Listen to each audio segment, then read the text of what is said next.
نحمدہ ونصلی علی رسولہ الکریم اما بعد۔ معزز سامعین کرام، آج میں خلاف معمول کتاب ساتھ لے کر آیا ہوں۔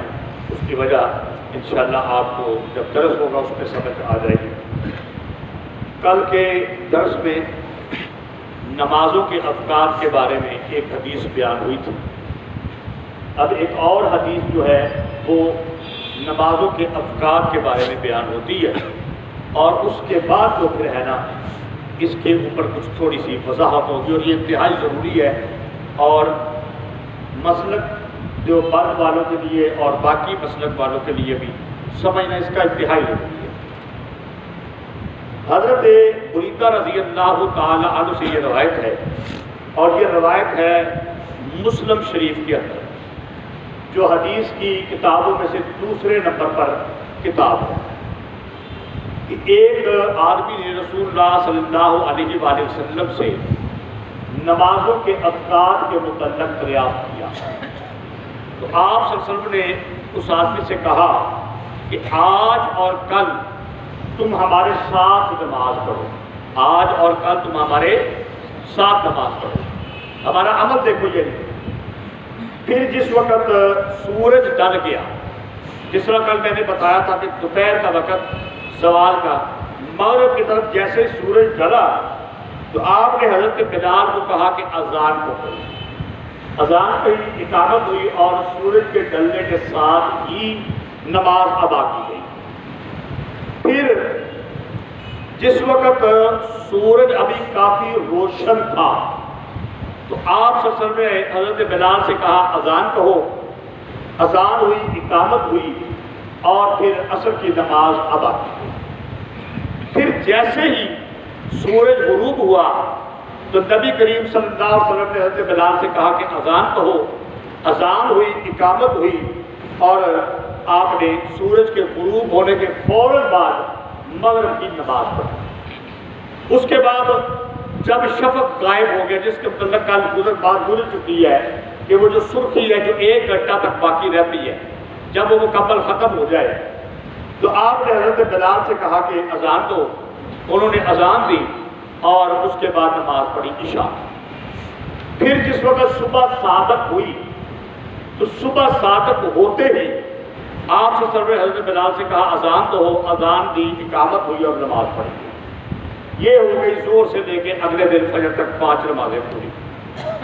اگلے دن آپ صلی اللہ علیہ وسلم نے جس وقت سورج ڈلا تو حضرت بلال کو کہا ٹھہر جاؤ، ٹھہر جاؤ، زور کی نماز کو ٹھنڈا کرو۔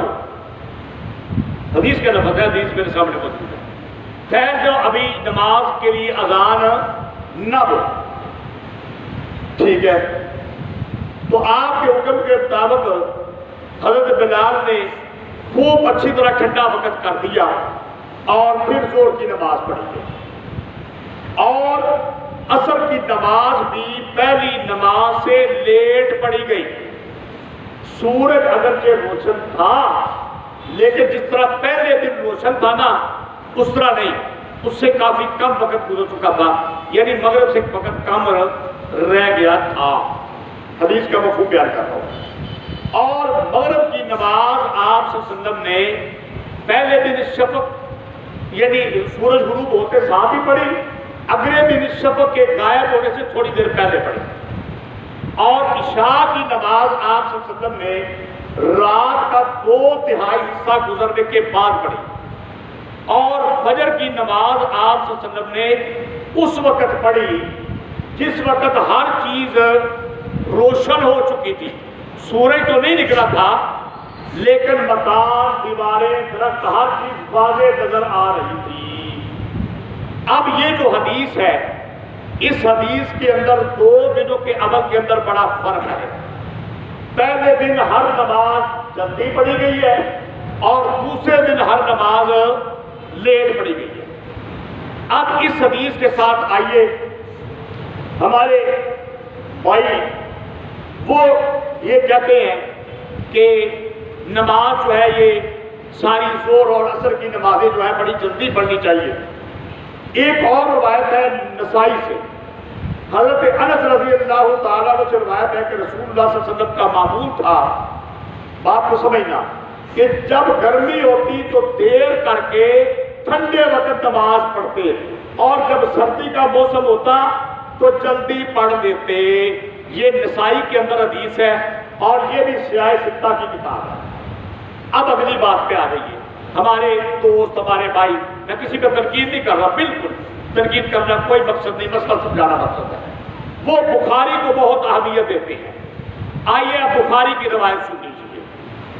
بخاری کی روایت حضرت ابو سعید خدری رضی اللہ تعالیٰ عنہ سے روایت ہے کہ رسول اللہ صلی اللہ علیہ وسلم نے فرمایا کہ جب گرمی سخت ہو تو ظہر کو ٹھنڈے وقت پڑھا کرو، کیونکہ گرمی کی شدت آتش دوزخ کے جوش سے ہے۔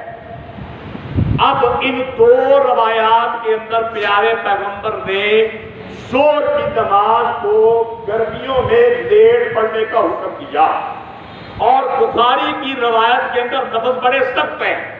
گرمی کی شدت جہنم کی جو جہنم ہے، جہنم کی جو آگ ہے، یہ اس سے ہے۔ دیکھیں نا، یہ جب سورج بڑا تپک رہا ہوتا ہے جون جولائی کے مہینے میں، تو پنجابی جاتے ہیں نا اینج میں جہنم پہ باندھ دیے، تو آپ نے بھی یہ کہا۔ تو اب دیکھیں کہ ہم کہتے ہیں کہ سردیوں میں ظہر کی نماز جلدی پڑھ لیں، جس طرح حدیث پہلی حدیث کے اندر موجود ہے، جلدی پڑھی گئی۔ گرمیوں میں دو حدیثیں آ گئی اور آپ نے کہا کہ ظہر کو لیٹ کر کے پڑھو، ٹھنڈا، اور بخاری کی روایت ہے۔ تو ہم کہتے ہیں سردیوں میں جلدی پڑھ لیں ظہر، اور گرمیوں میں لیٹ پڑھ لیں۔ پہلی حدیث پر بھی عمل ہو جائے گا، دوسری دونوں حدیثوں پر بھی عمل ہو جائے گا۔ اور جو میرے دوست ایک ہی وقت رکھ دیں ظہر کا، 1 بجے، 1:15 بجے یا 1:30 بجے، ساری گرمیاں سردیاں، تو انہوں نے پہلی حدیث پر تو عمل کر لیا کہ سورج ڈلنے کے فوراً بعد نماز پڑھ لی، لیکن جو اگلی دو حدیثیں ہیں نسائی اور بخاری کی، جو سیاہ ستہ کے اندر ہے، اس پر انہوں نے عمل، بولو نا، نہیں کیا نا، کیونکہ آپ نے کہا کہ ظہر کو ٹھنڈا کرو، لیٹ کرو۔ تو ہم 1:30 بجے پڑھتے ہیں سردیوں میں، 2:15 2:30 تک پڑھتے ہیں گرمیوں میں۔ ہم دونوں پر کیا کر لیتے ہیں، تینوں حدیثوں پر کیا کر لیتے ہیں، عمل کر لیتے ہیں۔ اور ہمارے محترم بھائی، وہ اہل حدیث حضرات، وہ کہتے ہیں ہم حدیث پر عمل کرتے ہیں، لیکن وہ ایک پہ عمل کرتے ہیں، ہم ساری حدیثوں پر کیا کر لیتے ہیں، عمل کر لیتے ہیں۔ بات تنقید کی نہیں ہے، بات صرف اصلاح کی ہے۔ میں ان کو اپنا بھائی سمجھتا ہوں، بھائی کہتا ہوں۔ یہ فروعی مسائل ہیں، بات سمجھنے کی ہے۔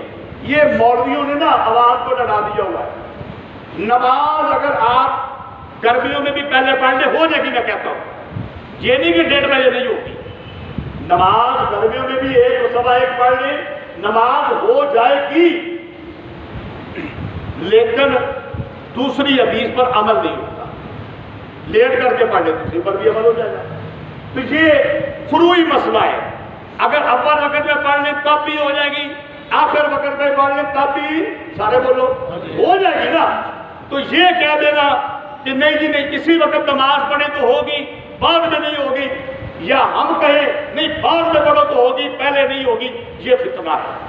اور اس سے ہمیں بچنا، بولو، اس سے ہمیں بچنا چاہیے۔ اپنا مسلک بیان کرو، اپنی وضاحت کرو۔ ہم نے اپنا مسلک بیان کیا صرف، اور صرف یہ کہا ہے کہ ہم ساری احادیث کے اوپر کیا کرتے ہیں، عمل کرتے ہیں، اور یہ فروعی مسائل ہے۔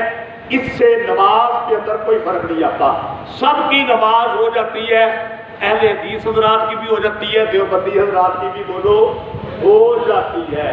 فرق صرف اتنا ہے، ہم ترجیح دیتے ہیں کہ ہم ساری حدیثوں پر عمل کر لیتے ہیں۔ تو یہ کوئی لڑائی والی بات نہیں کہ جس کی وجہ سے ایک مولوی صاحب کفر کے فتوے شروع کر دے یا دوسرے۔